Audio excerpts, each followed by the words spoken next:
مولاي صل وسلم دائما أبدا على حبيبك خير الخلق كلهم مولاي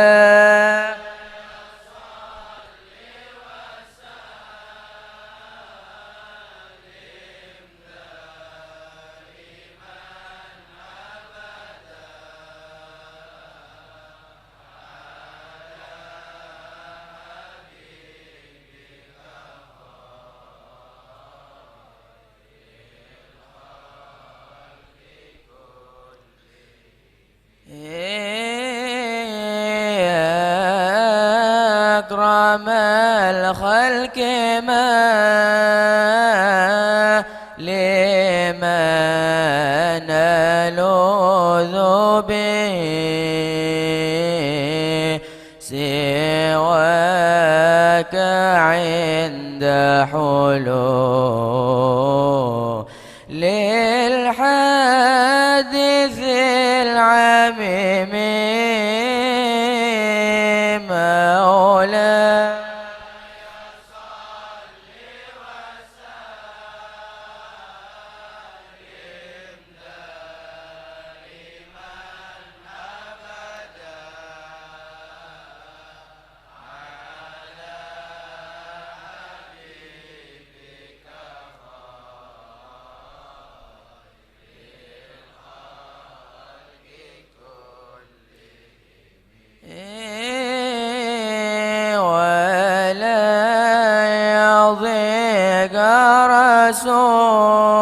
رسول الله جاءك به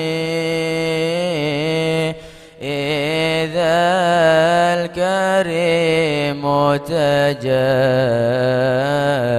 لا باسم منتجم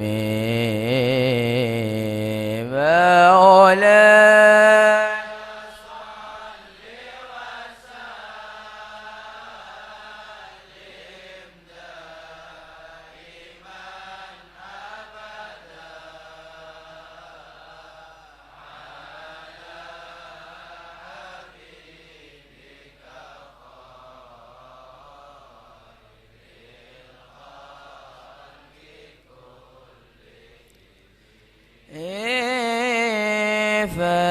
فإن من جودك الدنيا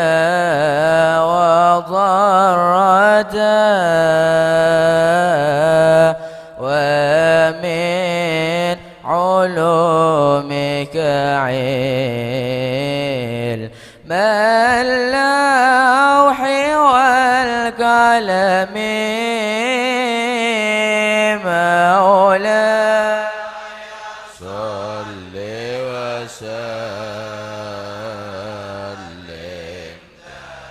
دائما أبدا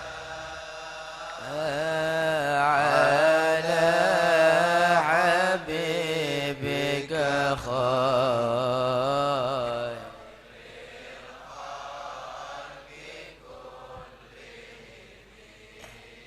فاتحة من الفتوح والمنور الرسول وصلاح الجسد والروح تبت النصوح إلى أرواح والدينا والديكم وواتنا وواتكم وأموات المسلمين أجمعين أن الله تغشم موصوصنا وولياء وصلاح البلدة محمد بن عبد الله الدار من سعاد وحضر في مجلس ومن ساعد في عمرة المعهد وحضر في المجلس سابقا راحقا الله تغشم مغفرا بركاتهم والسلام من مريم إلى حضرة النبي محمد صلى الله عليه وسلم الفاتحة بسم الله الرحمن الرحيم الحمد لله رب العالمين الرحمن الرحيم إياك نعبد وإياك نستعين اهدنا الصراط المستقيم صراط المغضوب عليهم ولا الضالين آمين بسم الله الرحمن الرحيم الحمد لله رب العالمين والصلاة والسلام على أشرف الأنبياء والمرسلين سيدنا مولانا محمد وعلى آله وصحبه أجمعين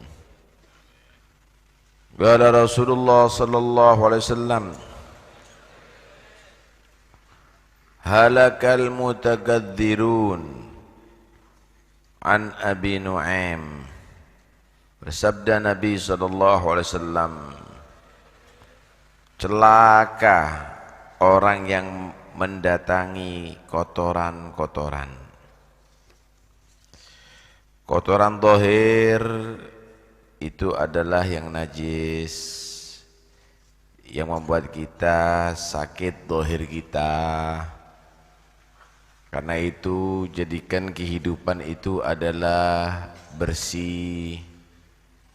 An-nadhafatu minal iman. Kebersihan itu adalah bagian daripada kesempurnaan iman.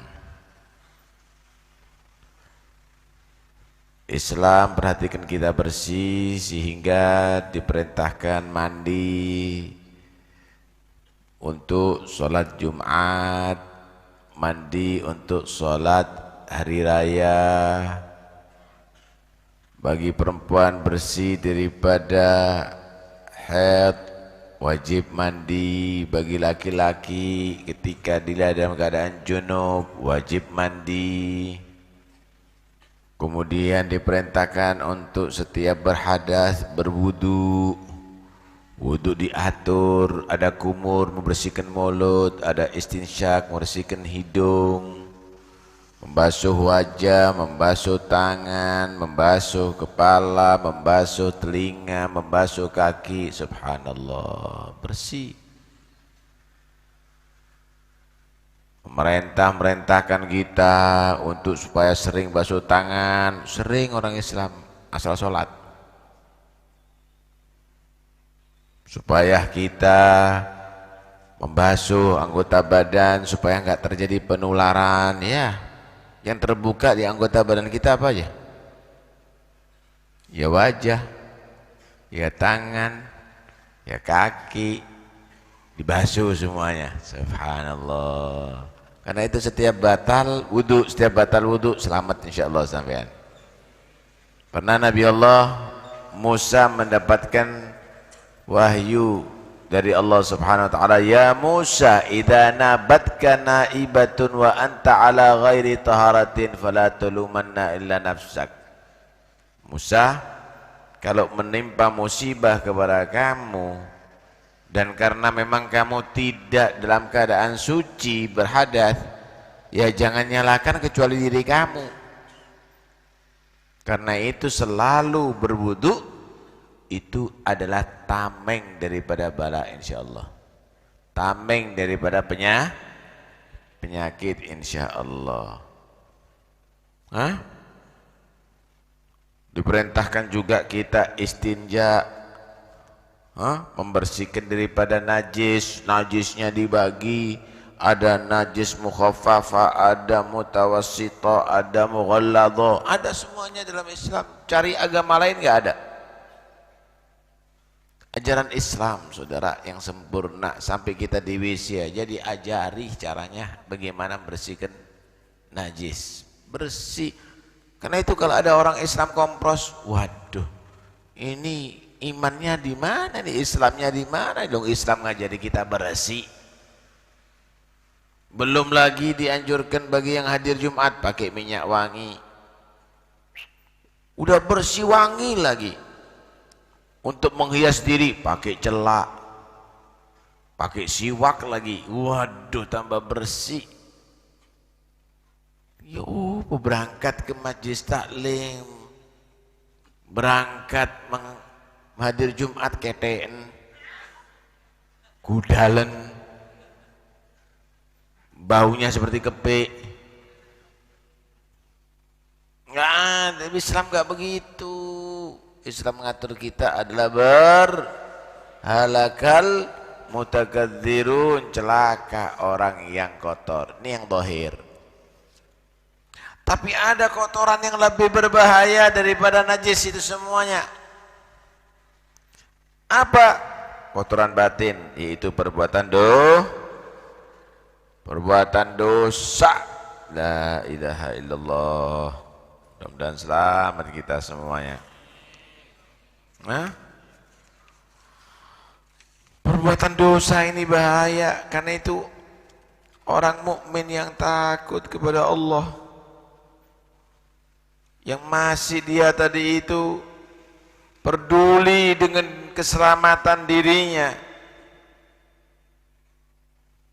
dia percaya bahwa dirinya akan kembali kepada Allah dan akan dibalas dengan seluruh amalnya.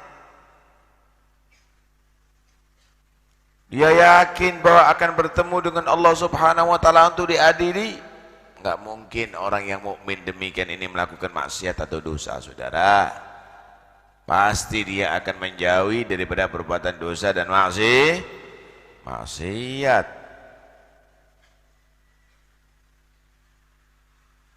Dia akan menjauhi maksiat lebih, menjaga diri maksiat lebih daripada corona. Orang kalau corona udah pakai masker, pakai apa lagi itu? Pakai helm misalnya, paham ya? Tangannya pakai, kakinya pakai boot, jalan seperti robot. Itu pun tidak mau salaman. Ya nggak ada masalah, itu menjaga diri daripada corona. Tapi maksiat tetap. Wah, ini bisa selamat dunia tapi nggak selamat akhirat kalau gini nih. Anda harus bisa menjaga daripada penyakit yang membuat sakit setelah mati, azab kubur dan lainnya, lebih daripada menjaga diri pada penyakit dohir yang mengganggu dengan anggota badan Anda. Saudara, kalau Anda melihat racun, Anda akan hindari itu racun walaupun setetes. Siapa yang siap makan baygon setetes? Nggak mungkin, tapi nggak mati loh. Walaupun nggak mati tapi racun, gila apa kita? Kan gitu.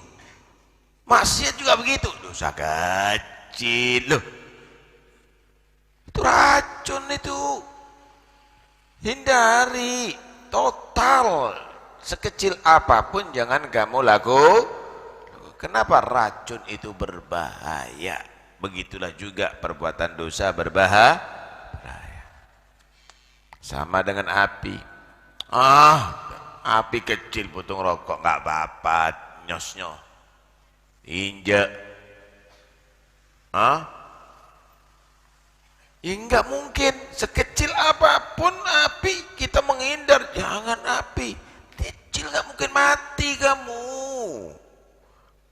Ya gila Pak kalau ada orang main-main api dengan sekecil apapun, dinyoskan ke tubuhnya, dibakarkan ke pakaiannya. Wah, nggak waras nih, perlu dipasung itu orang. Begitu juga, jangan kamu anggap itu dosa kecil. Itu bagaikan api yang sangat panas, yang sangat berbahaya. Apalagi bergumul dosa terus, maka itu semuanya akan menghasilkan celaka. Halakal mutagadirun, celaka orang yang bercelomotan dengan yang kotor, yaitu perbuatan dosa. Karena perbuatan dosa itu, khususnya dosa besar misalnya, ya termasuk dosa kecil, itu disebut rijis, hal yang najis, yang wajib kita hindari. Innamal khamru wal maisiru wal ansabu wal azlamu rijsun min amalish syaitan. Khamar, judi, macam-macamnya judi, itu semuanya rijsun, perbuatan yang najis, min amalis syaitan, daripada perbuatan upaya daripada syaitan mencelakakan kita. Harus kita hindari itu semuanya. Karena itu orang kalau percaya dengan Allah, maka pasti dia akan menghindari. Orang yang takut kepada Allah dia akan menghindari, orang yang percaya dengan kiamat, dia akan menghindari perbuatan dosa. Saudara,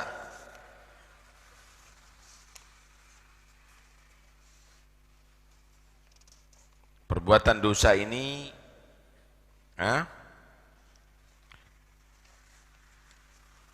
akan bisa menjadi diampuni kalau kita bertobat. Ya, gigi kita sakit, langsung ke dokter.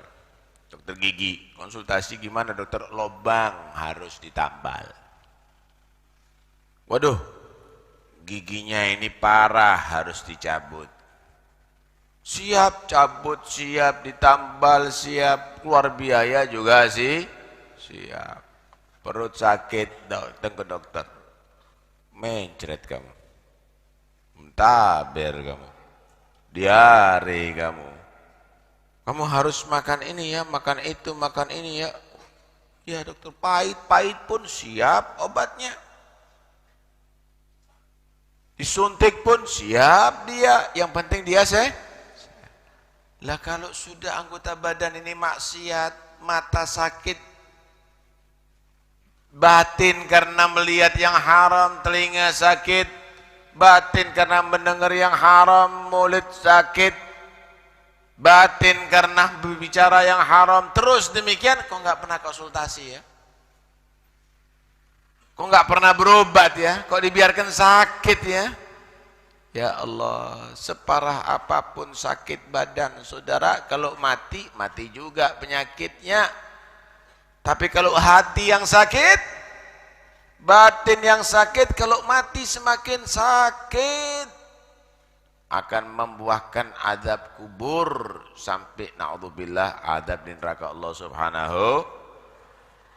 Karena itu jangan main-main dengan perbuatan yang keji, yaitu perbuatan dosa. Halakal mutakadzirun, celaka orang yang bercelomotan dengan kotoran, yaitu banyak melakukan dosa kepada Allah Subhanahu wa ta'ala. Dalam berbuat maksiat, orang tadi itu dibagi menjadi beberapa hal. Pertama, ada yang istiqomah maksiatnya. Istiqomah tapi maksiat nih. Selalu berbuat maksiat. Selalu melakukan perbuatan dosa kepada Allah Subhanahu wa ta'ala. Sampai akhirnya, naudzubillah, ruhnya dicabut dalam keadaan bermaksiat kepada Allah Subhanahu wa ta'ala. Akhirnya menghadap kepada Allah dalam keadaan bercelomotan dosa, banyak maksiat kepada Allah. Ini adalah sangat berbahaya. Ini adalah orang yang sangat menderita. Apalagi naudzubillah lagi berzina mati, lagi mabuk mati, kelebihan dosis pil mati. Belum dia sholat, dia tarikus sholat, meninggalkan sholat, mati. Enggak sholat Jumat, mati. Sama judi, ando-andoro, mati. Yang kaya punya duit, enggak mengeluarkan zakat, mati. Yang lagi renten utang riba, belum bayar, mati. Yang rentenkan duit, mati. Durhaka sama orang tua, mati. Makan harta anak yatim, mati. Dosa demikian, mati dalam keadaan begitu. Naudzubillah. Gimana menghadap kepada Allah nantinya ini orang? Celaka orang yang bercelomotan dosa model demikian ini.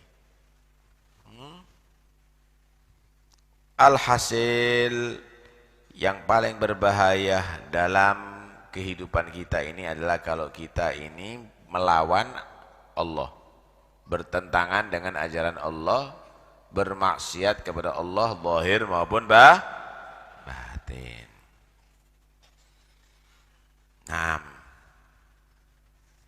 Mudah-mudahan selamat semuanya, amin. Ya, Saudara, kita ini harus paham bahwa ajaran agama itu ada dua sebetulnya. Dua bagian. Yang satu berbuat taat, yang kedua meninggalkan maksiat. Berbuat taat ini semua orang mampu, saudara. Sholat sunnah mampu, puasa Ramadan mampu, haji mampu. Tapi meninggalkan maksiat ini lebih berat sebetulnya. Tidak bisa meninggalkan maksiat secara tuntas kecuali orang pilihan Allah. Puasa enggak Ramadan sampean? Puasa, Bu, puasa enggak Ramadan? Puasa, tapi ngerasani enggak puasa, ngerasani enggak bisa. Ya apa menghilangkan rasa lapar ya ngerasani itu. Lah. Berbuat taat semua bisa. Ninggalkan maksiat orang pilihan. Umroh semua bisa, umroh. Artinya mudah, yang penting punya duit. Tapi umroh dengan rezeki yang halal, yang khusyuk, tidak mampu kecuali orang yang khusus, saudara.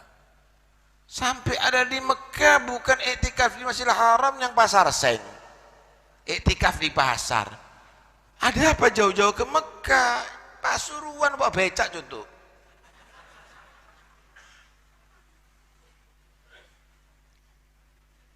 Mau rekreasi, nggak taunya yang dinikmati kebun kurma, nggak taunya foto sama unta.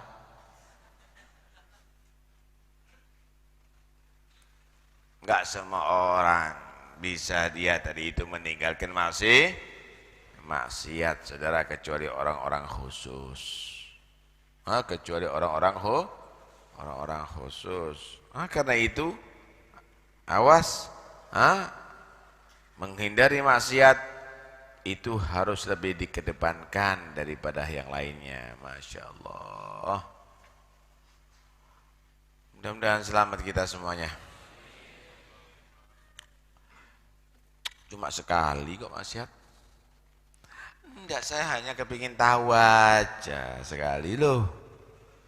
Nabi Adam itu ada di surga.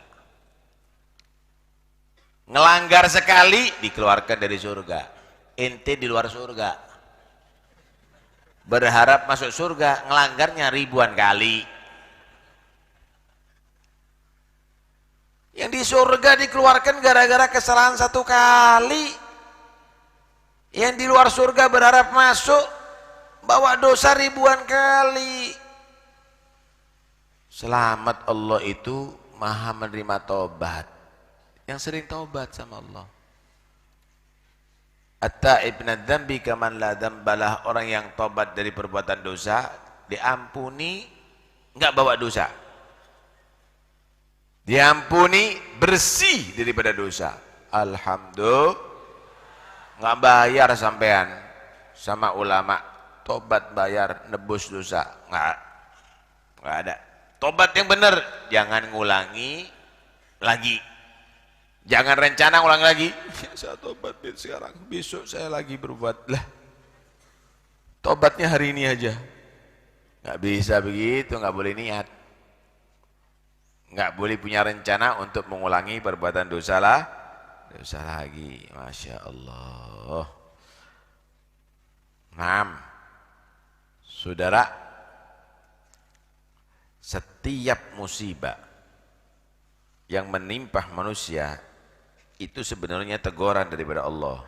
Kamu telah bersalah kepada aku, maka jangan kamu teruskan kesalahan itu.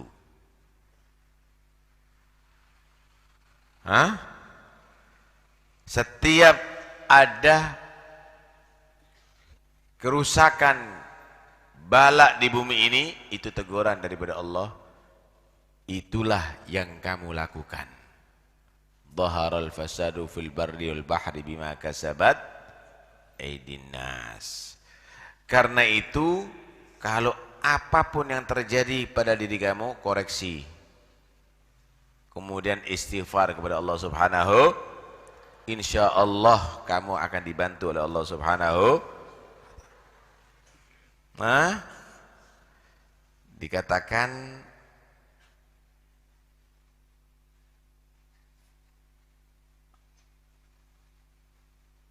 oleh Fudail bin Iyad, inni la'asi Allah ta'ala fa'arif dalika fi khuluqi himari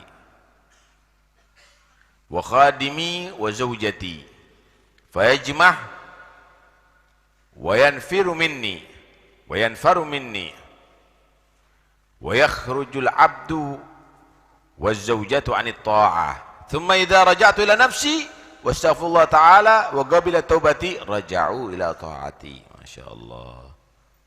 Aku ini kalau maksiat kepada Allah tahu tegurannya dari Allah. Kadang-kadang unta saya tidak nurut sama saya. Loh, ini unta nurut lu sama saya. Kok jadi liar? Kok jadi larat? Pasti ada kesalahan aku. Istri kok marah-marah sama saya. Loh, baru dipijeti saya tadi. Sekarang kok ngambul. Saya harus koreksi. Jangan-jangan ada kesalahan aku dengan Allah Subhanahu wa taala. Anak-anak kadang-kadang kurang ajar.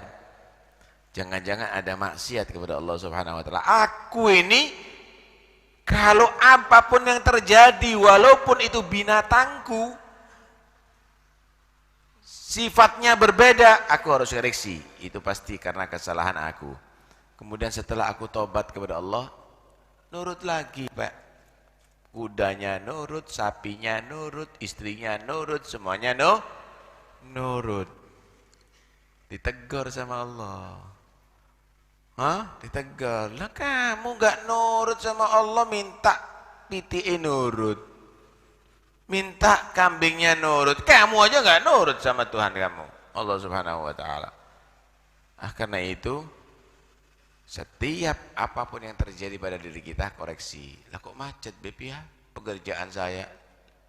Lah sembahyang kamu bagaimana? Iya, bolong-bolong. Yo bolong kabeh rezekimu.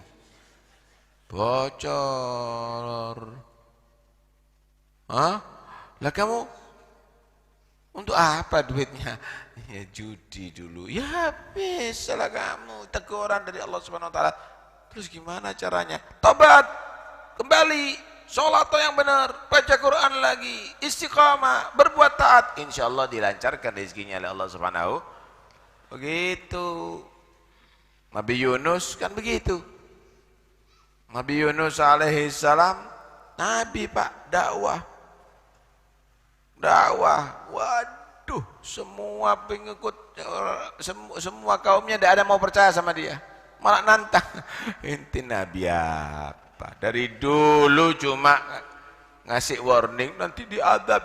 Mana adabnya? Tak beli. Mana? Enggak turun adab dari dulu. Mana Nabi apa? Kamu itu ngomong begini aja. Enggak kuat Nabi Yunus, ditinggal kaumnya. Belum ada perintah Allah untuk meninggal. Sudah capek aku sama orang-orang. Ditinggal Nabi Yunus. Akhirnya naik kapal laut, naik perahu, tolong sama orang, ayo berangkat. Di tengah laut badai ombak yang besar ya. Saat itu kalau ada musibah atau badai, ada yang siap untuk jadikan kurban. Wah, ini pasti perlu kurban dari kita ini. Tumbal kata orang sekarang. Yang ada di perahu itu salah satunya harus jadikan tumbal. Dikocok namanya, keluar Nabi Yunus. Kata yang punya perahu, jangan dong, orang ini kasihan, orang ini baik dari tadi. Kocok lagi Nabi Yunus. Kocok lagi Nabi Yunus lagi. Kata Nabi Yunus, oh udah, saya paham. Ini teguran Allah untuk saya ini. Akhirnya dilempar ke laut. Langsung ikan paus datang. Was. masuk ke dalam perut ikan laut, ikan paus. Di situ Nabi Yunus sadar, ya Allah, salah aku. Aku melakukan sesuatu sebelum ada izin daripada Allah. Tapi Nabi Yunus saat itu selalu memuji Allah, istighfar kepada Allah, dan dia mengakui kesalahannya.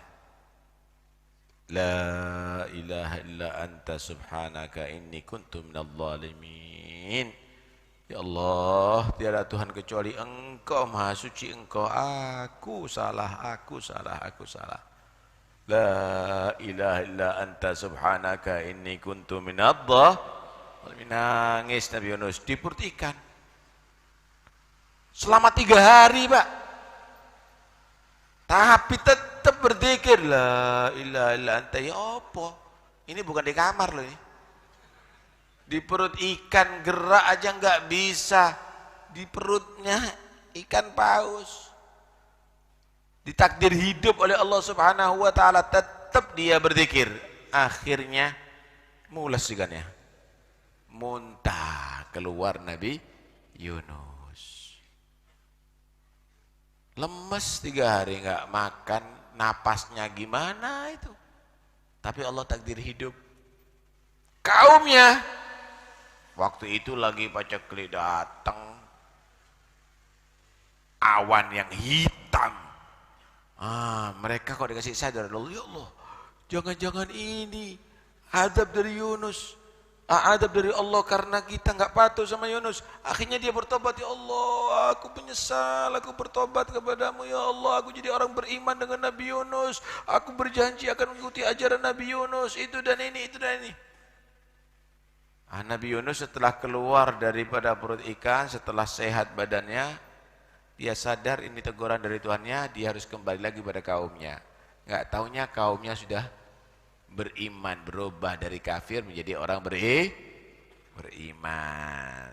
Wa dhannuni idh dhahaba mughadiban fa dhanna an lan naqdira alaih fanada fi dhulumati alla ilaha illa anta subhanaka inni kuntu minadh dhalimin. Nabi Yunus ketika dalam perut ikan, dia keadaan emosi karena dia menyangka bahwa tidak mungkin Allah memberikan hidayat kepada kaumnya tadi itu yang begitu kafir.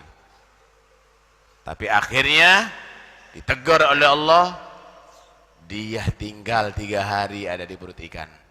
Tapi dia selalu mengucapkan la ilaha illa anta subhanaka inni kuntu minadh dhalimin. Fastajabna lahu. Aku terima doanya dan tobatnya Nabi Yunus. Wa najjaynahum minal gham. Aku selamatkan daripada kesusahannya Nabi Yunus. Wa kadzalika nunjil mu'minin. Apakah itu juga kepada orang lain selain Nabi Yunus? Ya, demikianlah aku menyelamatkan orang-orang beriman. Inti kalau beriman dapat musibah, kembali kepada Allah, tobat, koreksi kesalahannya, ngaku salah di hadapan Allah, diselamatkan oleh Allah.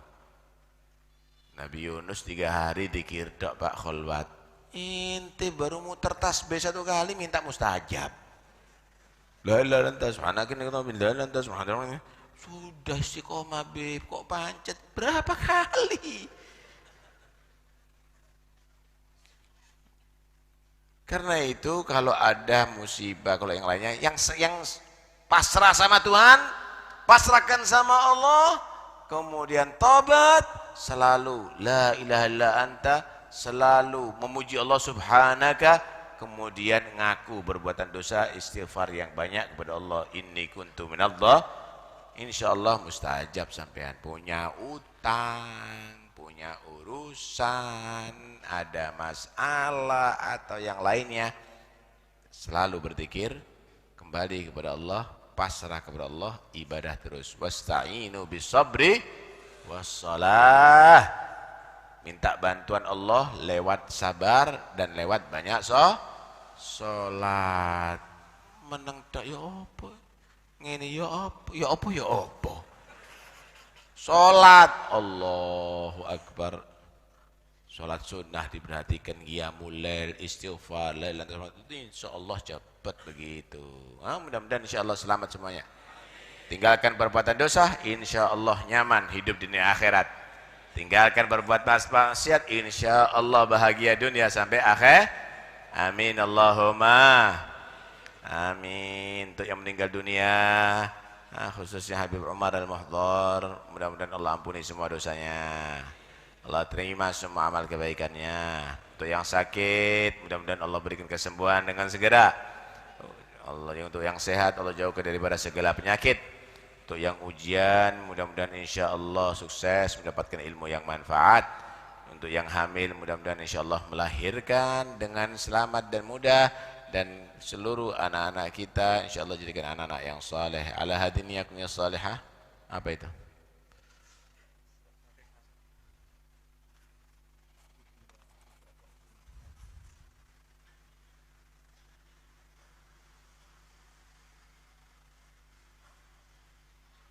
Untuk Hubabah Fatimah binti Hasan Al-Attas yang meninggal ini ya.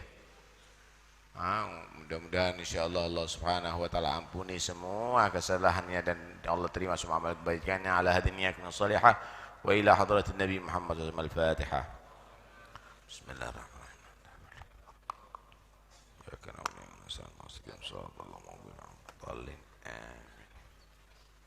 لا إله إلا الله الموجود في كل زمان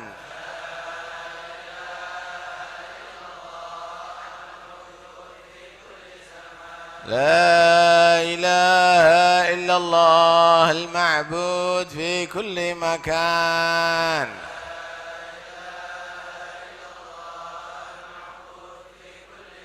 لا إله إلا الله المذكور بكل لسان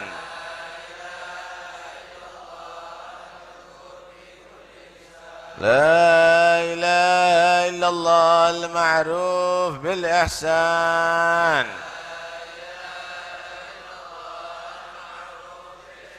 لا إله إلا الله كل يوم هو في شان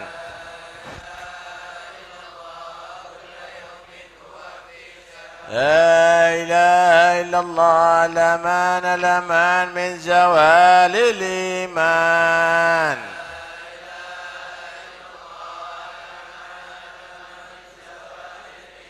ومن فتنة الشيطان يا قديم الإحسان كم لك علينا من إحسان إحسانك القديم يا حنان يا منان يا رحيم يا رحمن يا غفور يا غفار اغفر لنا وارحمنا وأنت خير الراحمين وصلى الله على سيدنا محمد وآله وصحبه وسلم والحمد لله رب العالمين اللهم اهدنا فيمن هديت وعافنا فيمن عافيت وتولنا فيمن توليت وبارك لنا فيما أعطيت وقنا شر ما قضيت فإنك تقضي ولا يقضى عليك فإنه لا يذل من ولا يعز من عاديت تباركت ربنا وتعاليت ولك الحمد على ما قضيت نستغفرك ونتوب إليك صلى الله على سيدنا محمد وآله وصحبه وسلم والحمد لله رب العالمين لأننا قد عرفنا بسم الله الرحمن الرحيم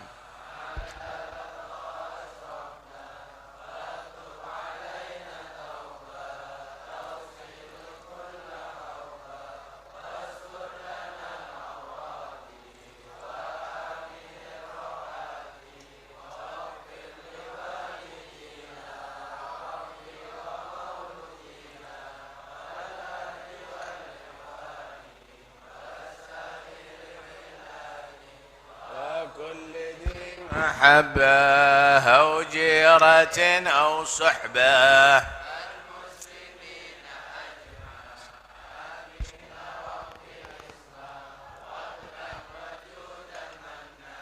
لا باكتساب منا يا رب يا رب آمين.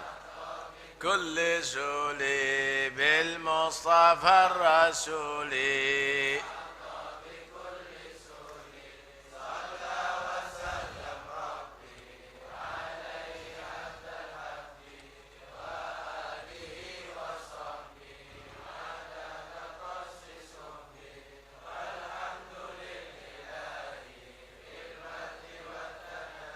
سبحان ربك رب العزة عما يصفون وسلام على المرسلين والحمد لله رب العالمين. بسر الفاتحة.